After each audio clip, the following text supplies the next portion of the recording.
Assalamualaikum warahmatullahi wabarakatuh. Perkenalkan nama saya Panggi Hamul Suseno dengan NIM 25050 Di sini saya memenuhi tugas perbaikan nilai eh, materi Syariah 2 dengan teman saya bernama Noah Praditya sebagai audiens. Di sini saya akan menjelaskan tentang syariah dan mazhab. Eh, di sini kata mazhab berarti diambil dari fil, fil madi atau zahabah, ya zabu, zahaban, dan sebagainya yang berarti pergi. Kata mazhab juga diambil dari dhahabah, ya dhahaban artinya jalan yang dilalui seseorang. Mazhab merupakan aliran dalam Islam yang mana terdapat perbedaan pendapat dalam fikih, maka masing-masing kelompok yang berbeda secara fikih disebut juga mazhab. Dengan demikian, mazhab menurut istilah meliputi dua pengertian. Yang pertama, mazhab merupakan cara yang digunakan mujtahid dalam menggali dan menghasilkan hukum yang berlandaskan pada Al-Quran dan hadis. Yang kedua, mazhab merupakan eh, fatwa mujtahid mengenai hukum dari sebuah peristiwa yang digali dari Al-Quran dan hadis. Di sini terdapat beberapa pokok bahasan yang akan saya bahas. Yang pertama, terdapat sejarah kemunculan mazhab. Yang kedua, proses pembentukan mazhab. Yang ketiga, perbedaan mazhab dan berbagai macam mazhab. Yang keempat, perkara tentang perpindahan mazhab. Mulai dari yang pertama, yaitu fikih di masa Rasulullah. Fikih di masa Rasulullah ini, kaum muslimin mulai mempelajari fikih sejak Rasulullah diutus sebagai Rasul. Rasulullah menjadi salah satu fikih pada masa ini. Adapun dalil yang membahas bahwa Rasulullah sebagai sumber fikih, yaitu surat Al-Maidah, surat ayat ke-67 serta surat An-Nahl ayat 44. Pada saat masa Rasulullah ini terdapat dua kota umat Islam yang sangat terkenal, yakni Mekah dan Madinah, di mana masa Rasulullah adalah masa yang tidak ada masalah dalam bidang keagamaan, khususnya fikih. Artinya semua persoalan yang diajukan oleh umat atau sahabat atau musuhnya sekalipun dapat menjawab dengan tuntas. Tetapi sejarah fikih yang menunjukkan karakter fikih tersebut dimulai pada saat Rasulullah berhijrah ke Madinah, di mana artinya pada masa Mekah tersebut tidak terlalu menunjukkan fikih, sedangkan di masa Madinah fikih sudah mulai dibentuk. Karena pada masa Madinah tersebut Rasulullah sudah mempunyai otoritas kenegaraan, dan lebih berfokus untuk membenahi cara kehidupan bermasyarakat, cara memimpin, dan sebagainya. Sedangkan pada masa Madinah, pada masa Mekah, Rasulullah belum mempunyai otoritas kenegaraan sehingga belum terlalu fokus pada fikih, namun masih ada fikih. Fikih di masa Rasulullah berkembang dengan metode ijtihad atau di mana di dalamnya terdapat kebaikan dan kebijaksanaan. Rasulullah saat saat Rasulullah saat itu dihadapkan pada masyarakat dengan kondisi sosial yang tidak sama dengan sekarang.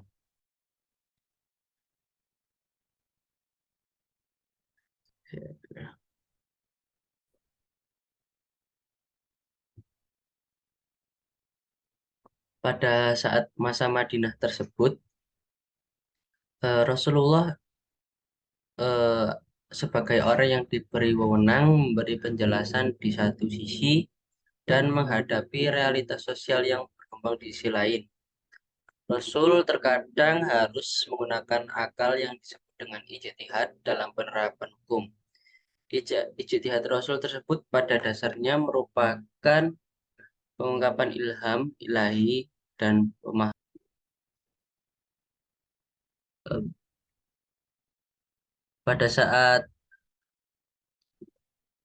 fikih di Madinah lebih mementingkan ijtihad, yang mana ijtihad tersebut dapat berupa dua pemikiran. Yang sebagai contoh yaitu hukuman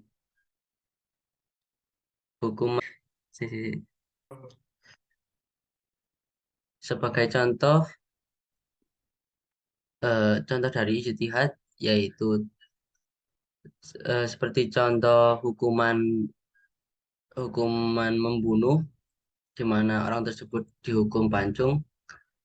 Hal tersebut merupakan benturan dari dua ijtihad atau dua kepentingan di mana hukum tersebut terkesan kejam. Namun eh, dari dua ijtihad tersebut, ijtihad satunya ijtihad bagi orang yang dihukum terkesan kejam, namun bagi masyarakat lebih eh, terkesan adil sehingga tidak terjadi gampangnya pembunuhan. Jadi diambil ijtihad yang bermanfaat untuk masyarakat bukan untuk satu pihak. Yang yang kedua terdapat fikih di masa sahabat Rasulullah. Periode ini disebut masa sabat wal al-iqlal min al-riwayah, yakni masa pematerian dan penyedikatan riwayat. Di masa ini Rasulullah sudah tidak ada. Kewafatan tersebut pada tahun 11 Hijriah kepada umatnya. Beliau meninggalkan dua kitab pegangan sebagai dasar pedoman hidup, yakni Al-Quran dan As-Sunnah. Bagaimanapun problematika harus berpegang pada Al-Quran dan Sunnah. Pengemban amanah untuk menyelesaikan masalah hukum beralih kepada para sahabat atau yang disebut dengan Khulafaur Rasyidin. Mereka mengikuti cara-cara yang dilakukan Rasul dalam penyelesaiannya, yaitu mula-mula merujuk kepada Al-Quran dan selanjutnya beralih kepada Sunnah. Manakala tidak ditemukan aturan hukumnya dalam kitab suci tersebut, ketika dibutuhkan mereka melakukan ijtihad berdasarkan kemampuan pandangan terhadap makna-makna nas dari aspek latar belakang historis, tujuan-tujuan dan alasan-alasan hukum, serta berdasarkan pengetahuan bahasa Arab yang dimiliki. Pada saat itu, metode mereka dalam berfatwa atau berijtihad adalah mereka akan mengambil nas secara langsung apabila ada nas yang lugas dalam menjelaskan masalah tersebut, dan apabila tidak terdapat lafaz nas yang mengandung masalah tersebut, maka mereka akan berijtihad. Saat mereka berijtihad, maka mereka akan menambah pengetahuan seperti intensitas interaksi mereka dengan Rasul dan pengetahuan tentang asbabun nuzul termasuk penerapannya. Contoh pada masa sahabat Rasulullah, para sahabat Rasulullah mengambil keputusan dari masalah. Contoh para sahabat Rasulullah mengambil keputusan dari masalah yang belum pernah mereka temui di zaman Rasulullah. Mereka akan berusaha memahaminya sedekat mungkin dengan publik dalam berhukum fatwa. Seperti kita dapat melakukan bahwa umumnya para sahabat dalam memutuskan suatu hukum, dalam memberikan fatwa atau ijtihad. Mereka saling merujuk di antara satu dengan lainnya, seperti dengan adanya unsur diskusi, musyawarah, dan saling menyuarakan pendapat sebelum akhirnya muncul final keputusan fatwa hukum dari masalah persoalan. Kesimpulannya, pada periode ini banyak persoalan-persoalan agama yang muncul tidak ditemui pada saat Nabi hidup. Otomatis para sahabat melakukan ijtihad dengan musyawarah, diskusi, namun tetap mengacu pada Al-Quran dan As-Sunnah seperti yang diajarkan Nabi Muhammad. Yang ketiga, terdapat fikih di masa tabi'in. Periode ini dimulai sejak berakhirnya kurun waktu pemerintahan Khulafaur Rasyidin sampai akhir abad pertama Hijriah. Tepatnya akhir pemerintahan Khalifah Ali bin Abi Thalib dan awal pemerintahan Muawiyah bin Abi Sofyan. Periode ini disebut zaman berkembang dan meluasnya periwayatan hadis.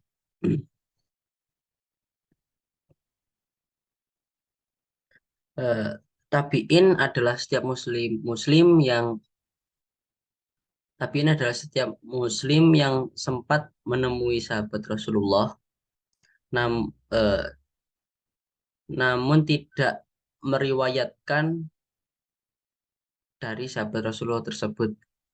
Dengan demikian tabiin tidak harus melihat baginda Rasulullah sebab jika ia melihatnya eh, maka ia termasuk sahabat Rasulullah bukan tabiin. Pada periode ini bukan hanya periodisasi yang menjadi faktor perkembangan hukum fikih semakin kompleks, tetapi juga karena semakin luasnya kekuasaan Islam dan banyaknya pemeluk Islam dari penjuru dunia dengan pluralitas sosiokultur dan geografis. Tentu masalah yang dihadapi umat Muslim semakin kompleks, sehingga eh, menyelesaikan permasalahan sesuai harus dengan ijtihad secara musyawarah. Pada periode ini, hukum-hukum fikih dari hukum Allah dan Rasulnya, fatwa dan putusan para sahabat, fatwa imam mujtahid dan hasil ijtihad mereka yang bersumber dari Al-Quran, hadis, ijtihad para sahabat, dan ijtihad para imam mujtahid.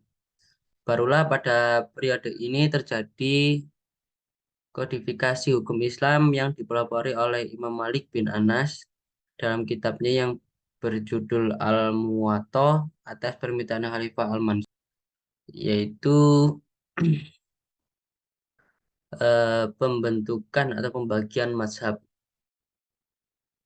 Yang pertama terdapat tragedi Utsman atau fitnah Utsman. Di zaman tragedi Utsman ini terdapat sekelompok orang yang tidak senang dengan politik Utsman dalam menjalankan khilafah dan tidak senang juga dengan Ali karena menerima majelis taklim dan tidak senang dengan Muawiyah yang merebut kekuasaan yang bersenjata. Akhirnya tidak ada satupun yang memihak mereka semua. Mereka sendiri berpendapat khalifah seharusnya dibaiat kaum muslimin yang murni bukan karena paksaan.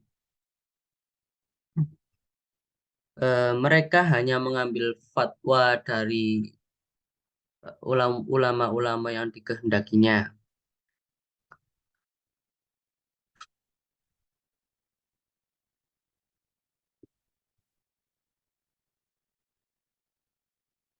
Mereka hanya mengambil fatwa dari ulama-ulama dan orang-orang yang di eh, di yang diridhoi oleh mereka yang disebut Partai Khawarij. Secara historis, kelompok Khawarij lahir setelah perang Siffin antara Ali bin Abi Thalib dengan Muawiyah bin Abu Sufyan. Eh, Hal ini, walaupun Ali dan pengikutnya unggul secara militer, akan tetapi dalam diplomasi saat gencatan senjata atau pasca pertempuran Muawiyah yang keluar sebagai pemenang. Di samping itu pula terdapat kelompok orang yang sangat mencintai Ali dan keturunannya. Mereka juga berhak dalam memegang khalifahnya serta menolak fatwa-fatwa dari sahabat Rasul lain dan hanya menghendaki fatwa dari Ali atau yang disebut kelompok Syiah. Yang kedua, terdapat perdebatan antara kalangan ulama. Perdebatan antara Robi'ah bin Abdurrahman dan Muhammad bin Syihab Az-Zuhri yang mengakibatkan banyak fuqaha-fuqaha yang meninggalkan majelis Robi'ah dan menggelari Robi'ah Ar-Ra'i. Perdebatan ini memunculkan perbedaan variasi metode ijtihad. Pada pertengahan abad kedua Hijriah, terdapat metode-metode yang semakin menonjol dari setiap tabi'in yang punya berijtihad akan diikuti ulama dan mengikuti metode mereka dan generasi berikutnya membuat istilah menjadi semakin luas.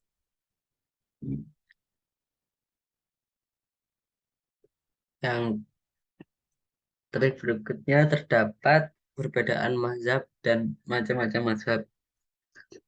Perbedaan mazhab ini seperti yang dijelaskan tadi, setelah melalui banyak zaman, disimpulkan terdapat tiga pokok yaitu sumber dalil yang dipakai, pemaknaan bahasa setiap mujtahid. Yang ketiga, cara pandang terhadap mazhab. Lalu terdapat macam-macam mazhab, yaitu mazhab Hanafi, Syafi'i, dan Maliki. Mazhab Hanafi adalah Abu Hanifah An-Nu'man bin Ats-Sabit bin Zufi At-Tamimi. Beliau masih punya pertalian hubungan dengan keluargaan dengan Imam Ali bin Abi Thalib radhiyallahu anhu. Imam Ali bahkan pernah berdoa bagi Sabit, yakni agar Allah memberkahi keturunannya. Tak heran jika kemudian dari keturunan Sabit ini muncul seorang ulama besar seperti Abu Hanifah. Abu Hanifah memperdalam Al-Quran. Selain memperdalam Al-Quran, beliau juga aktif mempelajari ilmu fikih. Dalam hal ini, kalangan sahabat dan Rasul dan daripada Anas bin Malik, Abdullah bin Auf dan Abdul Samir dan sebagainya. Dari mereka beliau juga mendalami ilmu hadis.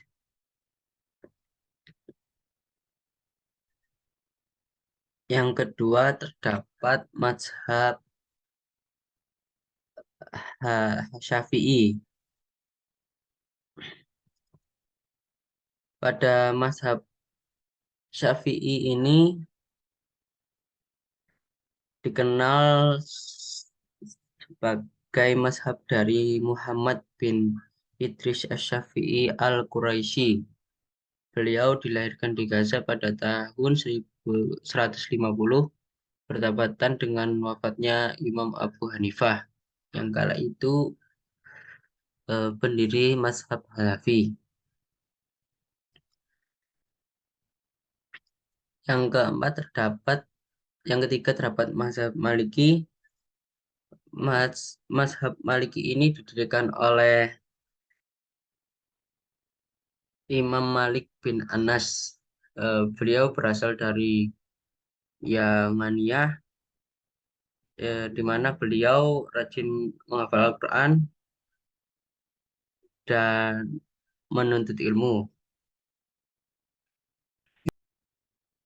Yang topik terakhir terdapat perkara perpindahan mazhab. Eh, Perkara perpindahan mazhab ini terdiri tiga subtopik. Yang pertama, perpindahan mazhab tidak tercela. Perpindahan mazhab ini merupakan hal yang wajar,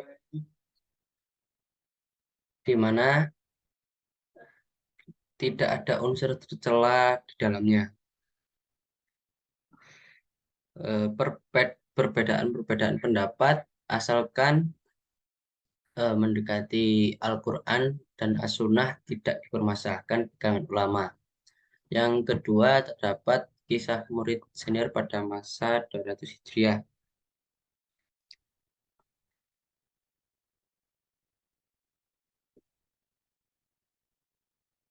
Pada masa ini, terdapat murid dari Asy-Syafi'i,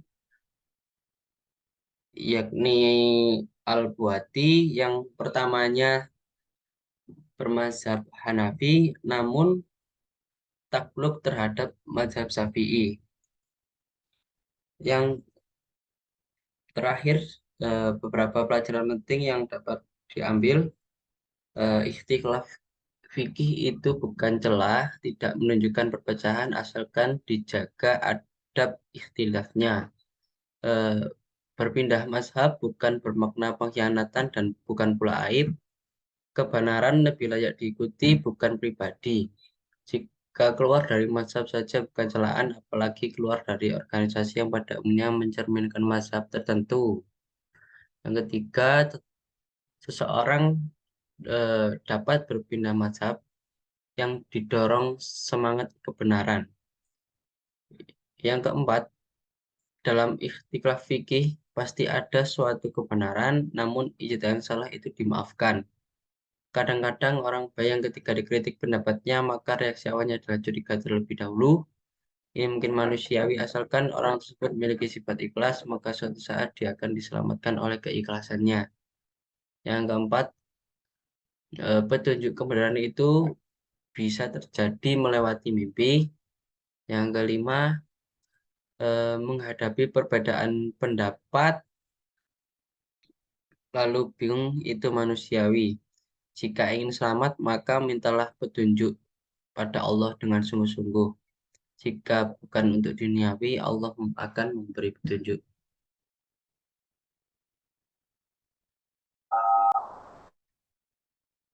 Kurang lebihnya, terima kasih. Kurang lebihnya mohon dimaafkan. Wassalamualaikum warahmatullahi wabarakatuh. Waalaikumsalam warahmatullahi wabarakatuh.